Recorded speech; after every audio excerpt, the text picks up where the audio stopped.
Hi friends, പുതിയൊരു വീഡിയോയിലേക്ക് സ്വാഗതം. ഞാൻ ഇന്നൊരു പുതിയ ജോമെട്രി ആയിട്ടാണ് വന്നിട്ടുള്ളത്. അതിനുവേണ്ടി നമ്മളൊരു സർക്കിൾ വരച്ചെടുക്കുന്നുണ്ട്. ഇനി ആ സർക്കിളിനെ ഒന്ന് ഡിവൈഡ് ചെയ്തെടുക്കുന്നുണ്ട്. അതിൻ്റെ സെൻറ്ററിലൂടെ 2 ലൈൻസ് വരയ്ക്കുന്നുണ്ട്. ഇതുപോലെ തന്നെ 2 ലൈൻസും കൂടി വരച്ച് ആ സർക്കിൾ ഒന്ന് ഡിവൈഡ് ചെയ്തെടുക്കുന്നുണ്ട്.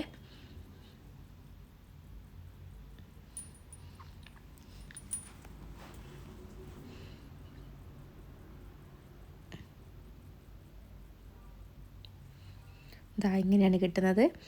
ഇനി പെൻസിൽ ഉപയോഗിച്ച് ഞാൻ വരയ്ക്കുന്ന പോലെ ഇങ്ങനെ 4 ലൈൻസ് വരച്ചു കൊടുക്കുക. ഒരു റെക്റ്റാങ്കിൾ പോലെ വരച്ചെടുക്കുക. അത് പെൻസിൽ ഉപയോഗിച്ചിട്ട് വരച്ചിട്ടെടുക്കണം. കാരണം നമുക്കത് ചില ഭാഗങ്ങൾ എറൈസ് ചെയ്തെടുക്കാനുണ്ട്. ഇനി അടുത്തതായിട്ട് ഇപ്പോൾ പെൻസിൽ കൊണ്ട് വരച്ച ആ ലൈൻസിൻ്റെ ഏകദേശം സെൻറ്ററിലേക്ക് ഇങ്ങനെ ഒരു 2 ലൈൻസ് വരച്ചു കൊടുക്കുക.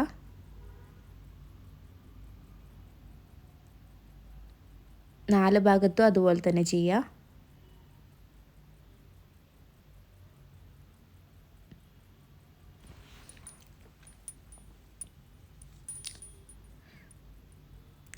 ഇനി നമ്മൾ പെൻസിൽ കൊണ്ട് വരച്ച ഭാഗത്ത് ഒന്ന് മാർക്കർ കൊണ്ട് കളർ പെൻസിൽ ഉപയോഗിച്ചിട്ട് ലൈൻസ് വരച്ചു കൊടുക്കാം.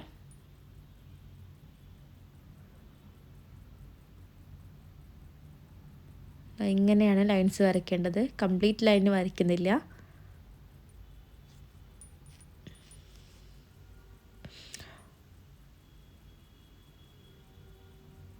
ഇത് നമുക്ക് ഏകദേശം ഇങ്ങനെ കിട്ടും. ഇനി നമ്മൾ ഇതിൻ്റെ അകത്ത് കൂടെ 2-3 ലൈൻസും കൂടി വരച്ചെടുക്കണം. എന്നാലേ ഇമേജ് ഒന്ന് കംപ്ലീറ്റ് ആവാൻ പറ്റുള്ളൂ.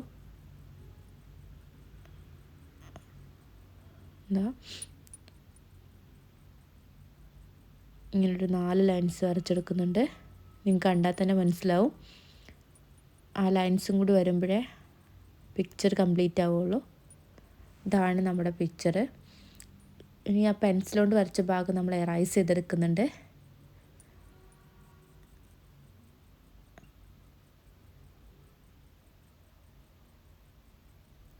ഇതാണ് നമ്മുടെ ഫൈനൽ ഔട്ട്പുട്ട്. ഇനി ഇത് കളർ ചെയ്തെടുക്കണം. കളർ ചെയ്തെടുക്കുമ്പോഴാണ് ഇതിൻ്റെ ഭംഗി, ഈ ജോമെട്രീൻ്റെ ഭംഗി അടക്കുന്നത് ഇതിൻ്റെ കളറിങ്ങിലാണ്. ബ്ലാക്ക് കളർ ഉപയോഗിച്ചിട്ട് നമുക്ക് ആൾട്ടർനേറ്റീവായിട്ട്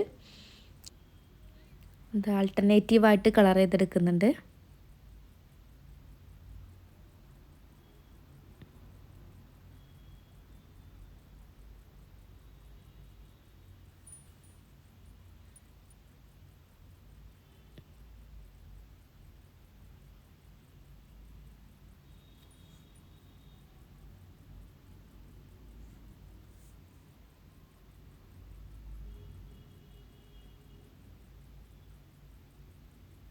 ഇത് വളരെ എളുപ്പത്തിൽ വളരെ സിമ്പിളായിട്ട് വരയ്ക്കാൻ പറ്റിയൊരു ജോമെട്രിയാണ്. എല്ലാവരും വരച്ച് ട്രൈ ചെയ്ത് നോക്കുക.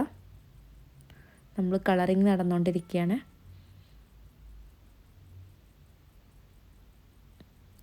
ലാസ്റ്റ് പോർഷനാണ് കളർ ചെയ്തെടുക്കുന്നത്. അത് ഓൾമോസ്റ്റ് കംപ്ലീറ്റ് ആയിട്ടുണ്ട്.